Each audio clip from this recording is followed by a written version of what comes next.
What's good, YouTube? It's your boy Easy, and today, Commanders fan, let's just talk about it right now. Who should we have starting as our QB next season? Now, I know I'm late to the party. I'm getting on to doing this video, but forgive me, I have a lot of other stuff going on. But as you know, we hired Cliff Kingsbury as our OC, and I know a lot of people are going to be kind of tight because we do the air raid. Well, he at least does the air raid system, which means that rookie QB or Sam will be getting dropped back, a bunch of times again. But he knows how to adjust and start running the damn ball. When people start lighting up the box, run the ball. Granted, it's gonna be a lot out of the shotgun, but still, at least he knows how to make an adjustment and knows how to have the plays designed to where to get the QB to be mobile and get out of there, or hand it off or run some RPO and give it to your running back. So I don't see where the problem. Well, I mean, I can see where the problem is, but it only will be a problem if you have a QB that doesn't know how to adjust and look at the defense quickly and get this shit analyzed and get going and get the ball out quickly. Then that's where we're going to get some issues. Now, we are sitting in the number 2 spot, and we also have a QB that actually has a fresh season under his legs. So who do we go with? Obviously, the number one consensus across the fans and across ESPN, whatever, is Caleb Williams. Simply because he played with Kingsbury at USC on his last season there. He knows how to run the air raid system pretty well. Also, Caleb Williams is honestly probably, as ESPN will say, the next prospect of Patrick Mahomes. And if you actually watch tape and film and all that, you cannot deny the boy's talent. His arm is incredible. He knows how to adjust and extend plays. He can use his legs if he needs to. He doesn't like running with the ball. He just knows how to extend the play, but he will take off if he needs to. Don't get it twisted. He will take off.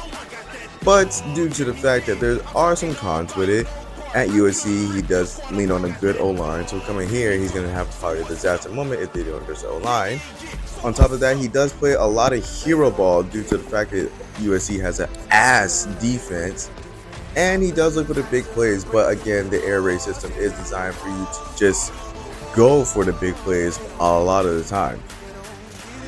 But the consensus pick here would obviously go with Caleb Williams to fit the scheme perfectly, right? You need a mobile quarterback to do the RPO, to at least make the adjustments at the line, to see where you're going to go with the ball, and a huge arm to fucking throw it downfield when you need to. So, Caleb Williams would be the consensus first pick. But there are other decisions to be made down the line, right? If Caleb Williams is gone and we decide not to trade up, me personally, I would take Jaden Daniels, right? With him, he was okay. He was okay at Arizona State, and then gradually getting better, obviously, as time goes by. And then when he transferred over to LSU, he was pretty good. But in his last season there, he was fucking phenomenal. Now, the only concerns is, right, he's on the lighter side of where you want him to be at 6'3" for a quarterback. But he makes up for it by being fast as fuck, has a great deep shot when it comes to throwing the ball. And his decision making is great. He runs out of the somewhat air raid system, more of a spread offense. He can run the RPO. He's great with his legs. So I think he would do it pretty well. Another con to him is that I've seen, or at least heard at the same time while I was watching film, he doesn't like to throw on the run. He's more so of, I'm just going to take off if I don't see something I don't like, which is good and bad because, one, he did not know how to slide properly a lot of the time. Homie was getting lit up a lot. That was one of my major concerns. It's like everybody has that same nightmare in their head of RG3 getting hurt, and it's like, nah, we don't want the same thing to happen with Jaden Daniels. Look, y'all got to get over that point in time. That is coachable. If he comes to this offense or to this team, they're going to tell him, look, if you take off running, if you see green, yes, keep going. But if you see someone that is way bigger than you, and obviously they're all going to be just as fast as you in that field, slide your punk ass down. Simple as that. Everything is coachable, honestly, and they can just start from scratch. But they wouldn't have to start from scratch when it comes to him knowing the scheme, because it's pretty much the exact same thing to a certain degree. But that would be my pick if we don't get Caleb Williams. And I know people will be like, well, Caleb Williams might be a buzz, or Jaden didn't. Look, we'll see when they get drafted and when they actually touch an NFL field. So right now, we're just going to say that it's a consensus pick for me as a prospect for fitting this scheme correctly. Now, third would be Drake May. There's nothing really I have against Drake May. Granted, I would be glad if we figure out any of them, honestly speaking. But Drake May is an ideal size for a QB that you want. 6'4", about 230, and he is quite mobile for people that don't know. The boy can actually move if he wants to. He's got a big arm, beautiful touch on the ball. Sometimes he can be a little inaccurate towards like the deep throws, but it wouldn't be an off, like he wouldn't not fit in this scheme. At UNC, they also run an air raid type scheme, so he would fit perfectly fine into there. He knows how to run the RPO. He knows basically how to get the ball out quickly.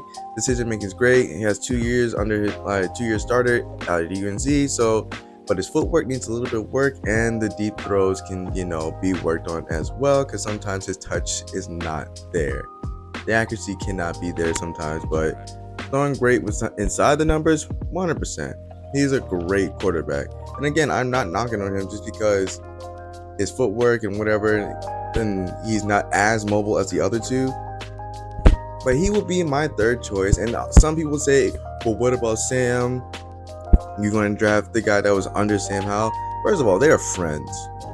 They're actually close friends. So I don't know why y'all thought they were going to be tripping and be like, just because you're here, we ain't going to be fucking with each other like that. Why would you not see your homie, thrive?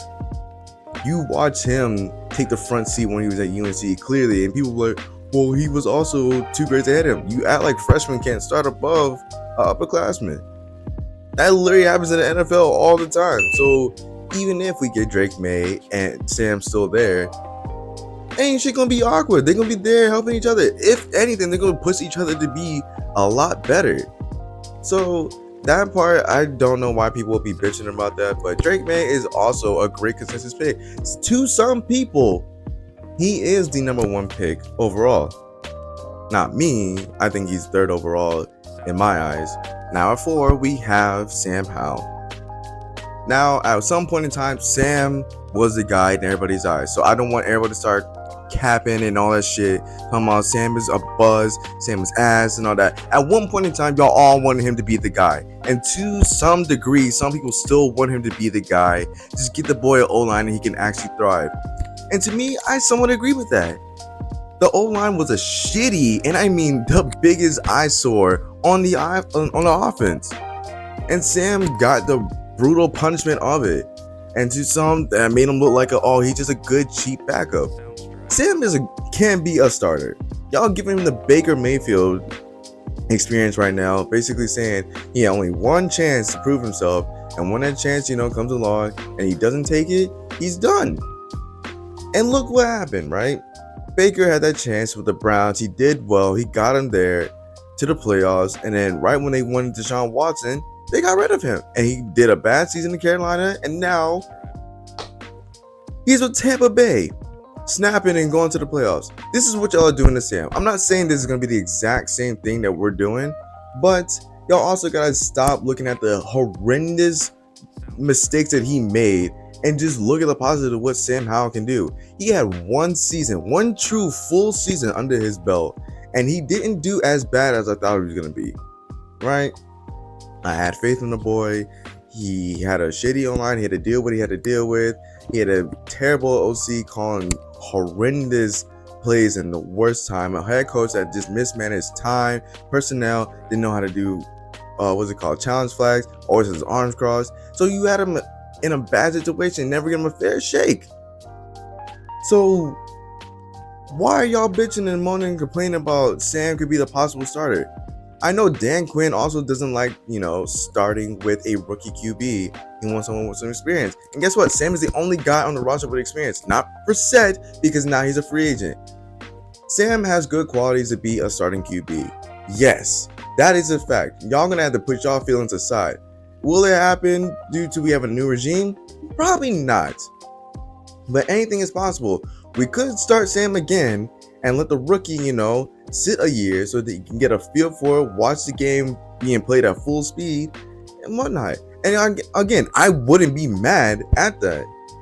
But I swear people are just going to start roasting me or trying to get on my cases because, well, Sam was a 5th round pick and he also was terrible towards the end. Okay.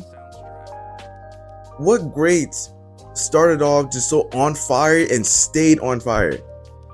Besides Patrick Mahomes. Nobody. Everybody has their down slopes. Everybody has a bad season. Look at Peyton Manning. His first season, he threw 16 picks? And they went a horrible negative record. It doesn't matter. As long as he gets his fair shake, he gets his fair shake. Now, being realistic, he's probably not gonna get his fair. He's not gonna start. I ain't gonna hold you. He's probably not gonna start. If they get this chance to get 90 mil in cap, all these choices in free agency, the number 2 pick, it's not looking good for Sam. That's why I have him at number 4 as the starting QB. For us, it is what it is. But y'all let me know down in the comments what y'all think. If you stay down to the end of the video, please leave a like, comment, subscribe, and share to everybody you know. And I want to hear y'all opinions. Who would y'all pick? Would you pick Caleb Williams, the Patrick Mahomes 2.0? Would you pick the dynamic Jaden Daniels, who's great with his legs and has an awesome arm that can throw it downfield, pretty damn accurate? Or would you take another UNC prospect in Drake May, or stick with our own UNC prospect, Sam Howell? But it's your boy Easy. Make sure you follow the socials down below. Till next time.